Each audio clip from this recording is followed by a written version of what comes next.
On a current carrying wire, किसी wire के ऊपर, किसी वायर में अगर करंट जा रहा हो तो उसके ऊपर फोर्स कितनी लगेगी किसी मैग्नेटिक फील्ड में, उसके आसपास कोई मैग्नेटिक फील्ड अगर होगी, बी वेक्टर से शो करते हैं, तो कितनी फोर्स उसके ऊपर लगेगी, ये हमें निकालना है। हमारा एम ये है। जैसे यहाँ पे ये वायर है और यहाँ पे मैग्नेटिक फील्ड कहीं भी हो सकती है, आर्बिट्री, सपोज मैग्नेटिक फील्ड ऐसे है, तो हमें निकालना है इसके ऊपर फोर्स कितनी लगेगी वेक्टर फॉर्म में। तो हम स्टार्ट कहाँ से करेंगे, हम स्टार्ट करेंगे फॉर्मूले से, F equals to q v cross B. ये फॉर्मूला होता है फोर्स ऑन अ चार्ज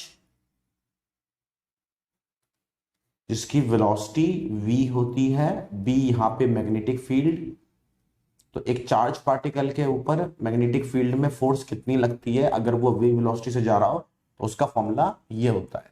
तो अगर मैं बात करूं वन इलेक्ट्रॉन की, अगर कोई एक इलेक्ट्रॉन के लिए बात करूं मैं, तो एक इलेक्ट्रॉन के ऊपर फोर्स कितनी लगेगी मैग्नेटिक फील्ड में, तो उसका चार्ज माइनस ई, और जो वेलोसिटी होती है इलेक्ट्रॉन की, वो वेलोसिटी हम लिखते हैं ड्रिफ्ट वेलोसिटी, इससे वो मूव करता है। तो ये तो हो गई एक इलेक्ट्रॉन के लिए। अब इस कोई भी मटेरियल है उसके अंदर जो टोटल नंबर ऑफ इलेक्ट्रॉन होंगे वो कैपिटल एन से हम शो करते हैं, टोटल इलेक्ट्रॉन्स कितने हैं उसके अंदर।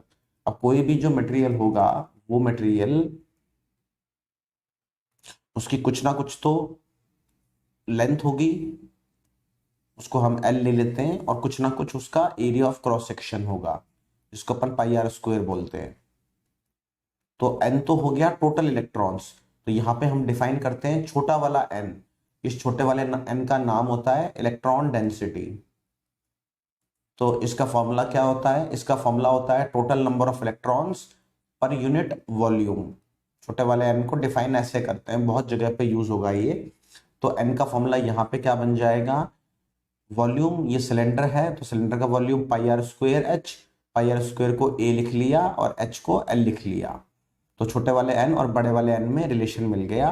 तो कैपिटल वाला एन है उसकी वैल्यू हो गई एन ए एल, नाल, साढ़े नाल। तो कैपिटल एन की वैल्यू हमारे पास आ चुकी है। इक्वेशन नंबर फर्स्ट ये हो गई। अब अगर हमको टोटल फोर्स निकालनी है तो हमको टोटल चार्ज चाहिए होगा। तो टोटल चार्ज, तो Q equal to n into e होता है। तो टोटल चार्ज कितना आएगा, नंबर ऑफ इलेक्ट्रॉन्स हमें मिल चुके हैं एन ए एल, अभी क्वेश्चन नंबर 1 से निकाला। एक इलेक्ट्रॉन का चार्ज ई, अभी मैं प्लस माइनस की वैल्यू यूज नहीं कर रहा, बट करना चाहो तो कर सकते हो, ठीक है। तो टोटल चार्ज माइनस करा, तो टोटल फोर्स कितनी लगेगी, तो टोटल फोर्स लगेगी एन इंटू में फोर्स जो एक इलेक्ट्रॉन पे लग रही थी। तो एक इलेक्ट्रॉन के ऊपर फोर्स लग रही थी,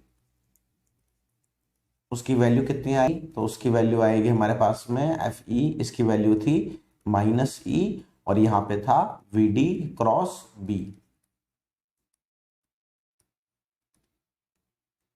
ठीक है। और जब हमने यहाँ पे टोटल चार्ज निकालना चाहते तो हम निकाल भी सकते थे, बाकी हमने इसको यूज नहीं करा, हमने डायरेक्ट इसको लिख दिया। जो वैल्यू हो गई ये हो गई minus n A l e, यहाँ पे आ गया वी डी इंटू में बी। अब मैंने क्रॉस को खोल लिया तो मैंने यहाँ पे लिख दिया उसको साइन थीटा। ये हो गई इक्वेशन नंबर फर्स्ट। दूसरी इक्वेशन हम जानते हैं करंट और ड्रिफ्ट वेलोसिटी में, तो I equals to n e A v d, बहुत फेमस रिलेशन होता है, बहुत इंपॉर्टेंट रिलेशन होता है जो आप भूलने का रिस्क ले ही नहीं सकते।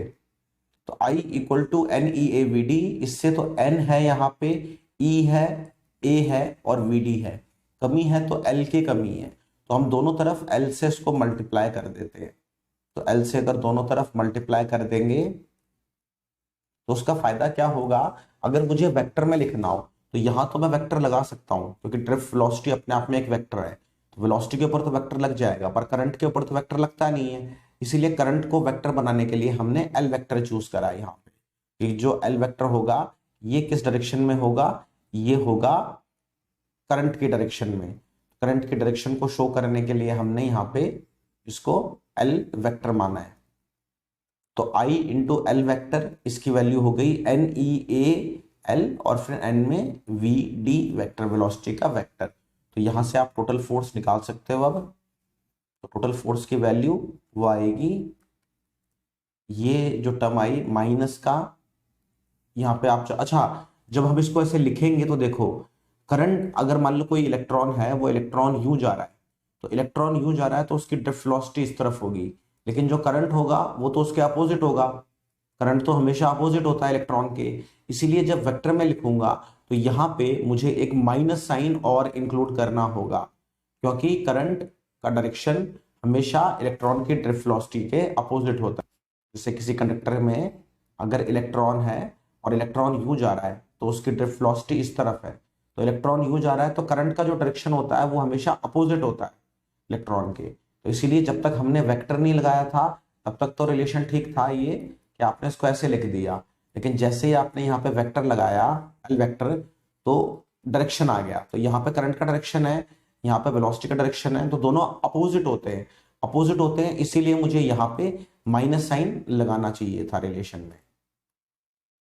तो इसलिए जो प्रॉपर फॉर्मूला बनेगा उसमें यहाँ पे माइनस साइन आएगा, I l vector equals to minus of n e A l, और यहाँ पे आएगा वी डी वेक्टर। तो ये वाली वैल्यू मैं अब यूज करूंगा इस रिलेशन में रखने के लिए। जो हमारे पास में ये टोटल फोर्स आएगी वहां पे minus n e A l v d, ये जो पूरी वैल्यू आई यहां से यहां तक, ये जो वैल्यू आएगी इंक्लूडिंग माइनस साइन को भी इंक्लूड करके minus n e A l v d, इसकी जगह मैं क्या रख सकता हूं, आई इंटू में एल वेक्टर। ये क्वेश्चन नंबर सेकंड से बाय सेकंड। और बचेगा क्या यहां पे, एक तो बच गया बी और एक बच गया साइन थीटा। अब फिर इसको वेक्टर के फॉर्म में लिख सकते हैं, तो यहाँ पे फोर्स बन जाएगी टोटल, तो आई, अब यहां बच गया एल बी साइन थीटा, इसको हम लिख सकते हैं एल क्रॉस बी। लिखने को तो हम इसको एल क्रॉस बी भी लिख सकते हैं और बी क्रॉस एल भी लिख सकते हैं, लेकिन जब आप डायरेक्शन रियल में फाइंड करोगे तब आपको पता लगेगा कि एल क्रॉस बी ही सही आंसर देगा आपको। इसीलिए अगर किसी स्ट्रेट वायर के ऊपर फोर्स निकालनी हो मैग्नेटिक फील्ड में, तो उसका फॉर्मूला होता है I l cross B. Thank you.